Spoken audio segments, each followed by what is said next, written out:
Hello guys, the depth queen स्वागत करती है अपने डार्क डेप्थ वर्ल्ड में। और बड़े भारी मन के साथ मैं ये वीडियो बना रही हूँ क्योंकि अभी अभी थोड़ी देर पहले ही मुझे पता चला कि हम सब के रियल हीरो, जिन्हें हम बॉलीवुड में मानते थे कि असली, कहते हैं ना, हीरो की जो पर्सनालिटी होनी चाहिए वो इस शख्स की थी, जिसका नाम था धर्मेंद्र, जिसे धर्म गरम भी कहा जाता था।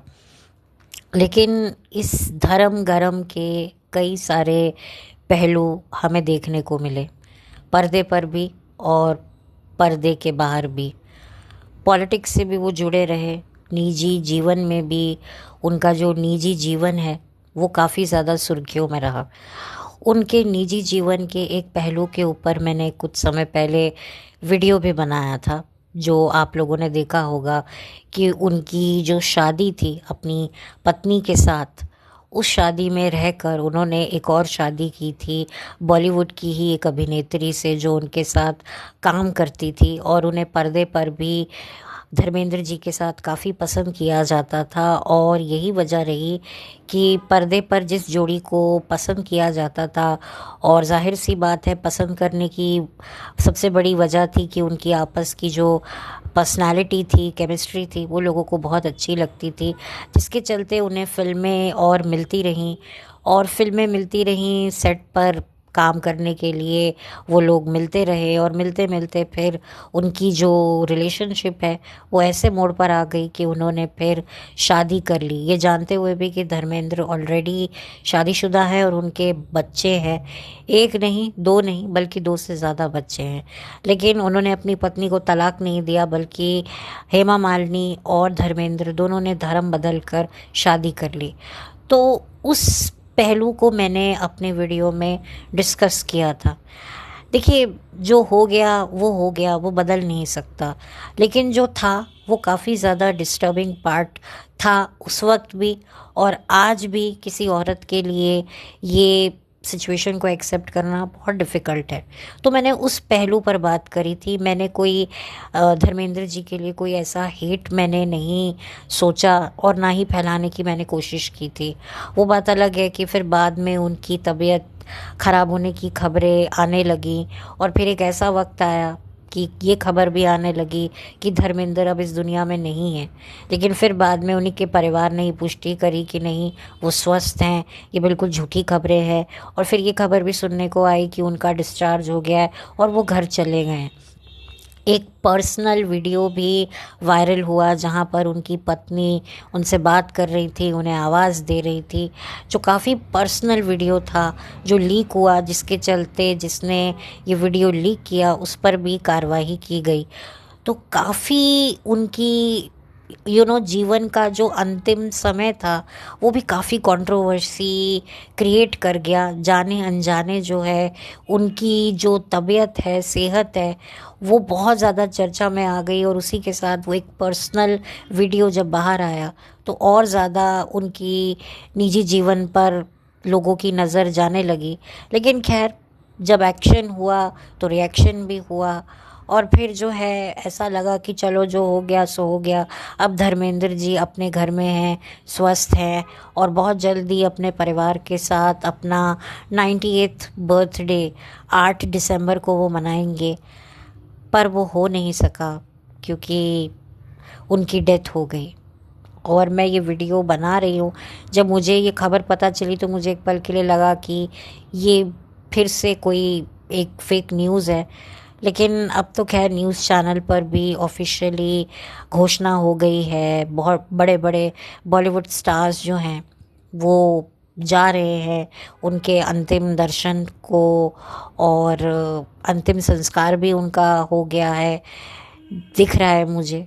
तो मुझे काफ़ी बुरा भी लगा, और उनके जीवन को डिस्कस भी किया जा रहा है, और कई उनकी यादगार फिल्मों के बारे में भी चर्चा हो रही है।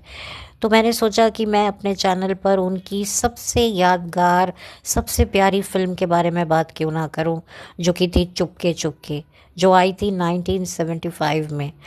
ऋषिकेश मुखर्जी ने ये फिल्म बनाई थी। गुलजार साहब के डायलॉग्स थे, आनंद बख्शी साहब के गीत थे, और एस.डी. बर्मन का संगीत था। और ये फ़िल्म ऐसी फ़िल्म है कि इसे आप जितनी बार भी देखो आपको ऐसा लगता ही नहीं है कि आपने तो ये फ़िल्म कितनी बार देखी है। ऐसा लगता है आप ये फ़िल्म पहली बार देख रहे हैं। इस फ़िल्म को जो है एक बंगाली फ़िल्म से जो है इसको लिया गया था। एक तरीके से ये बंगाली फ़िल्म की हिंदी रीमेक थी। और उस वक्त ये फ़िल्म इतनी ठीक ठाक रही, लेकिन आज की तारीख में ये movie cult classic comedy movie कही जाती है। और इसमें धर्मेंद्र साहब का जो किरदार था, डॉक्टर परिमल त्रिपाठी, वो इतना प्यारा कैरेक्टर था। एक बॉटनी का प्रोफेसर होता है जो सुलेखा नाम की लड़की से प्यार कर बैठता है, और फिर उसके बाद जो उसकी पत्नी होती है उसके मुंह से अपनी तारीफ़ों के बजाय वो अपने जिज्जा जी की तारीफ़ें सुन सुन के पक जाता है। और फिर वो ठानता है कि वो कुछ ऐसा करता है कि जिससे वो अपनी पत्नी की नज़रों में अपने लिए इज़्ज़त बना पाए। तो ये बड़ी प्यारी फ़िल्म है, बड़ी न्यारी फ़िल्म है। ओम प्रकाश साहब जीजा जी का कैरेक्टर प्ले कर रहे हैं। जो डेविड हैं वो शर्मिला टैगोर जो सुलेखा जी का कैरेक्टर प्ले कर रही थी उनके बड़े भाई बने हैं। उनकी एक और पत्नी कह रही हूँ, बहन है, जिसके पति ओम प्रकाश है। तो एक तरीके से ये एक फैमिली में ही एक तरीके की एक आप कह सकते हैं बड़ी प्यारी पॉलिटिक्स खेली गई। क्योंकि नॉर्मली जो फैमिली में जो पॉलिटिक्स होती हैं वो बड़ी डरावनी किस्म की होती हैं, देवरानी जेठानी या भाभी ननंद सास बहू। लेकिन ये जो पॉलिटिक्स थी ये दो सांडू भाइयों के बीच की प्यारी सी एक कंपटीशन था एक तरीके से। मतलब आप कह लो, मैं कैसे बोलूं कि मतलब भाई जब पत्नी पति से ज़्यादा अपने जीजा जी की तारीफ़ करे तो फिर वो पति बर्दाश्त कैसे करे। तो बस बहुत ही मतलब आप कह सकते हैं कि कोई भी ऐसा सीन नहीं है जिसे देखकर आपके चेहरे पर मुस्कुराहट नहीं आएगी। और बड़े ही अच्छे तरीके से इसे लिखा गया है। इसका एक एक किरदार, एक एक इसका जो डायलॉग है वो बहुत ही ज़्यादा मतलब इम्पैक्टफुल है। और पहले के ज़माने में कॉमेडी फ़िल्म मतलब कॉमेडी मतलब प्योर कॉमेडी मूवी, ऐसा नहीं है कि ज़बरदस्ती का कोई डायलॉग है, ज़बरदस्ती का कोई पंच है।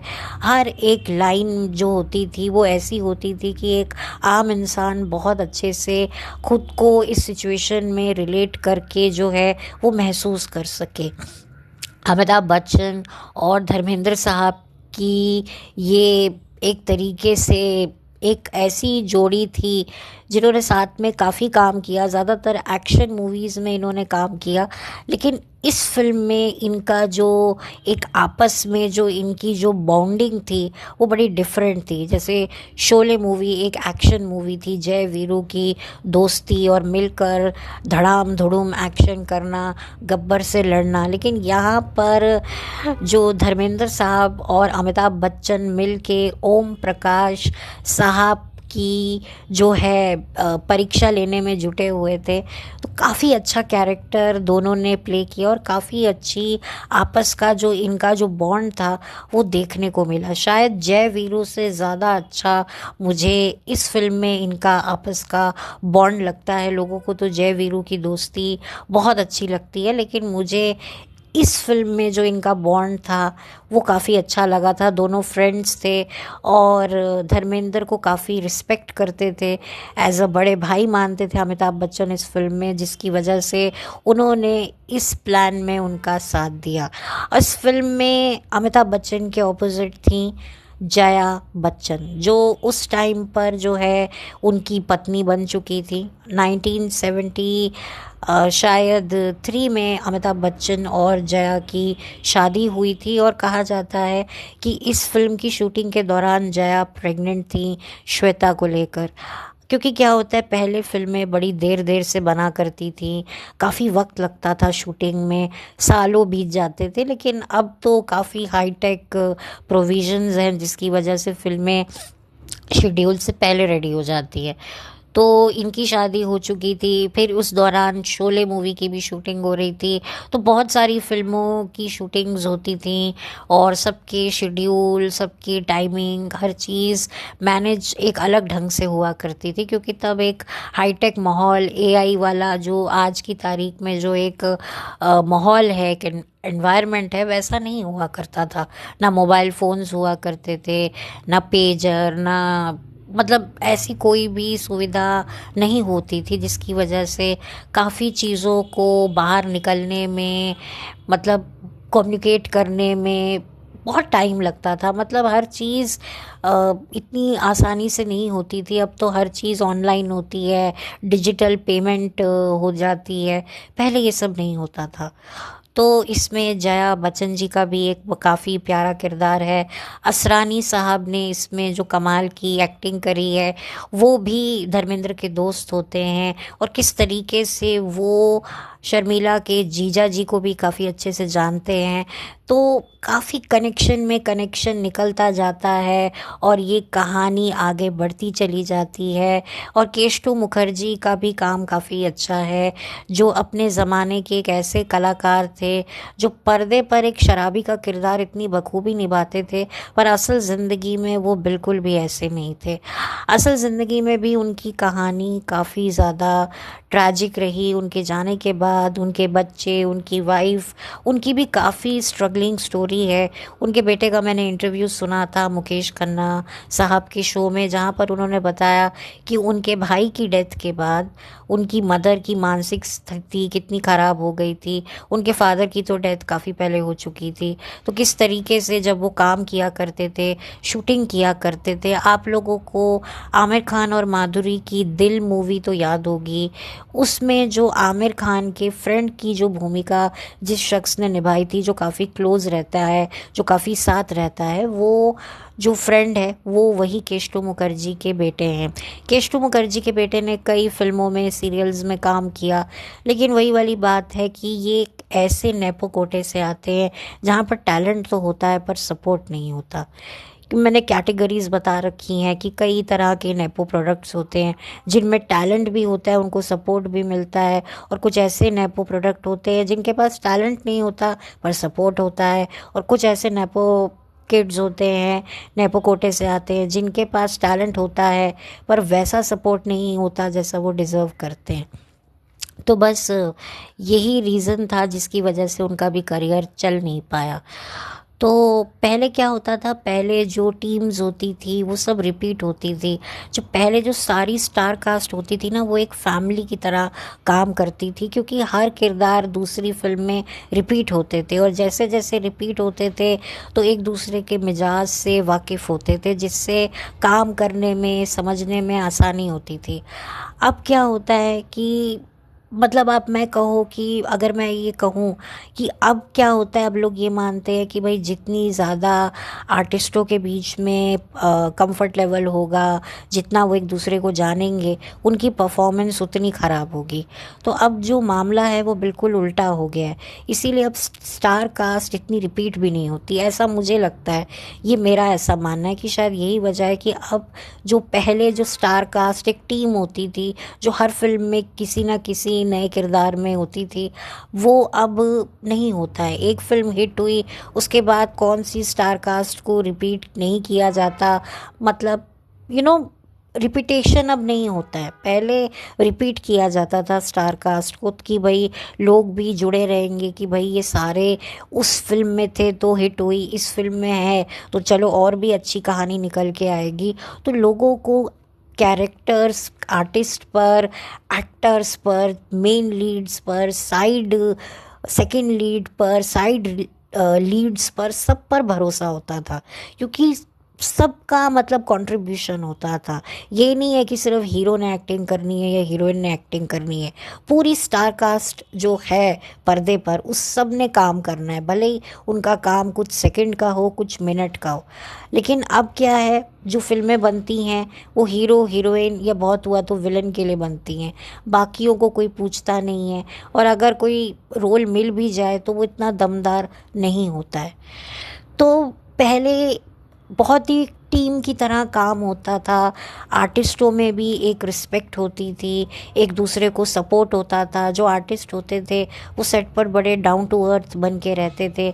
जैसे कि धर्मेंद्र जी के बारे में भी यही कहा जाता है कि वो बहुत ही डाउन टू अर्थ होकर रहते थे और सबके साथ हिल मिल के रहते थे। क्या स्पॉट आर्टिस्ट हो, मतलब जो होते हैं ना स्पॉट, जो होते हैं स्पॉट दादा होते हैं, लाइट मैन होते हैं, टेक्नीशियंस होते हैं, सबके साथ सबको एक साथ मानकर, एक समान मानकर उनके साथ व्यवहार पहले आर्टिस्ट लोग करते थे।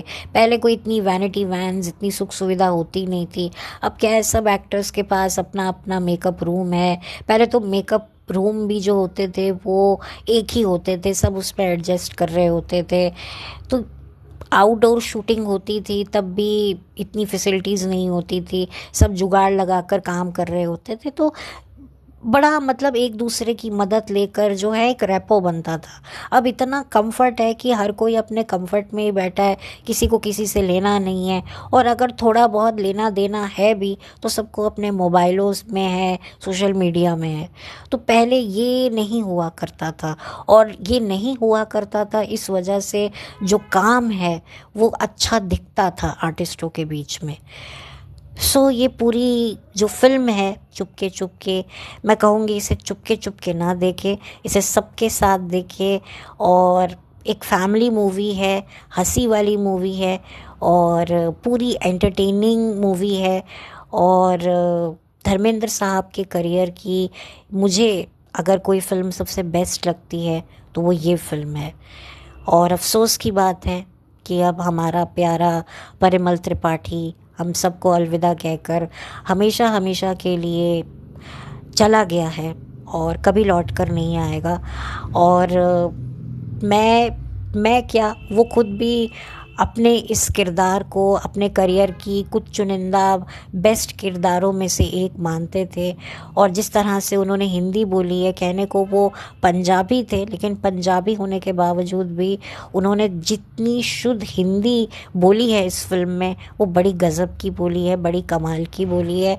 और भाषा का जो सम्मान हिंदी भाषा का आपको इस मूवी को देखकर महसूस होगा वो मैं बता नहीं सकती हूँ।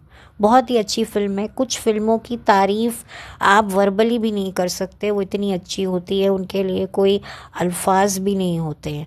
तो वो तो आप जब तक देखोगे नहीं आपको पता नहीं चलेगा।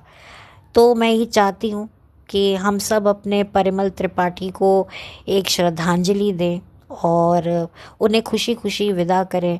उन्होंने अपने करियर में सब कुछ देखा जो वो डिज़र्व करते थे, चाहे वो फिल्मों में हो, राजनीति में हो। और उनका जो प्रेजेंस होता था वो बहुत ही ज़्यादा मतलब कि ऐसा प्रेजेंस होता था जिसको कोई भी चाहते ना चाहते हुए भी मतलब अनदेखा ना कर सकता था।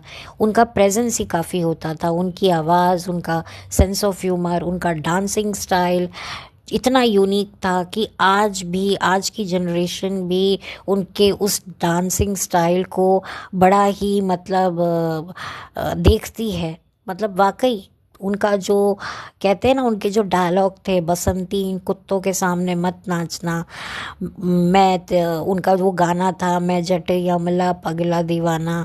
बहुत उनके करियर की कई ऐसी फिल्में, कई ऐसे डायलॉग, वो मौसी जी वाला शोले का डायलॉग, वाकई मतलब हम चाहकर भी कभी भी धर्मेंद्र जी के कंट्रीब्यूशन को नहीं भूल सकते और भूलना चाहते भी नहीं हैं। और बस उन्हें एक अच्छा गुड बाय हमें देना चाहिए, उन्हें हंसते हंसते विदा करना चाहिए और थैंक यू बोलना चाहिए कि उन्होंने इतनी प्यारी फिल्में हमें दी हैं। और सच में वाकई बहुत कुछ उन्होंने हमें दिया है। हमारे एंटरटेनिंग जगत में उनका जो कंट्रीब्यूशन है उसको हम हमेशा याद रखेंगे। और जाते जाते मैं बस उनको अपनी तरफ से द डेप्थ क्वीन और द डेप्थ क्वीन के जितने भी चैनल पर जो मेरे दोस्त हैं उन सब की तरफ से मैं धर्मेंद्र जी को गुड बाय कहना चाहूँगी। और आप हमेशा हमारे दिलों में हमेशा ज़िंदा रहेंगे, क्योंकि एक सच्चा कलाकार कभी भी मरता नहीं है। मैं इस बात पर बहुत बिलीव करती हूँ। और बस उन्हें गुड बाय कहूँगी। और जो भी मैंने उनके लिए वीडियो बनाया था वो उनकी ज़िंदगी के एक पहलू को मैंने कवर किया था, कोई पर्सनली ऐसा कुछ नहीं था। तो इसी के साथ बहुत ही भारी मन से मैं इस वीडियो को बंद करती हूँ। उनकी फैमिली डेफिनेटली बहुत ज़्यादा तकलीफ़ में होगी, ख़ास तौर पे उनकी पत्नी प्रकाश कौर, जिनका साथ उनके साथ काफ़ी लंबा था और बहुत ही यंग एज से जुड़ गया था। और हेमा मालिनी जी का तो उनका एक ऑन स्क्रीन जो रिश्ता था वही रिश्ता आगे जाकर ऑफ स्क्रीन में तब्दील हुआ। तो डेफिनेटली मुझे हेमा जी के लिए भी बहुत बुरा लगा। और फिर भी उन्होंने काफ़ी एडजस्ट किया। हेमा जी ने भी इस चीज़ को एक्सेप्ट किया और रिस्पेक्ट किया कि धर्मेंद्र जी की एक फैमिली है जिनका हक उनसे पहले है। तो इस नाते उनकी भी एडजस्टमेंट रही। तो डेफिनेटली आज तकलीफ़ में तो हेमा जी भी होंगी, उनकी बेटियां भी होंगी, और इधर उनकी जो फैमिली है धर्मेंद्र साहब की, वो तो खैर काफ़ी ज़्यादा दुखी होंगी, क्योंकि सनी देओल काफ़ी दुखी थे और वो मीडिया से भी काफ़ी ज़्यादा नाराज़ थे जब वो वीडियो वायरल हुआ था। और जो भी लोग उनकी डेथ को लेकर न्यूज़ फैला रहे थे, हेमा जी ने भी अपना गुस्सा दिखाया था सोशल मीडिया पर। तो खैर इसी भारी मन के साथ मैं चलती हूँ और ऋषिकेश मुखर्जी साहब को थैंक यू करती हूँ कि उन्होंने इतनी प्यारी फिल्म हम लोगों को दी, और वो भी धर्मेंद्र साहब का जो एक एंग्री हीमैन का जो इमेज था वो इस फिल्म में कम्प्लीटली उन्होंने चेंज किया। तो जाते जाते पूरी टीम को मैं थैंक्स करती हूँ। बहुत सारे लोग तो अब इस दुनिया में होंगे भी नहीं जो भी उस फिल्म से जुड़े थे। एस.डी. बर्मन भी चले गए और आनंद बख्शी साहब भी चले गए, जिन्होंने इतने अच्छे गाने और इतना अच्छा संगीत दिया। बस अब आगे मैं क्या कहूँ, बस कुछ बोला नहीं जा रहा है। बस अब मैं इस वीडियो को बंद करती हूँ और बस इतना ही कहूँगी। अलविदा परिमल त्रिपाठी। हमारे प्रोफेसर परिमल त्रिपाठी अब चले गए हैं, और जहाँ भी रहें खुश रहें और ऐसे ही हंसाते रहें, ऐसे ही गुदगुदाते रहें, और हमेशा हमारे दिलों में वो रहेंगे। तो ठीक है, thank you so much, have a blessed day.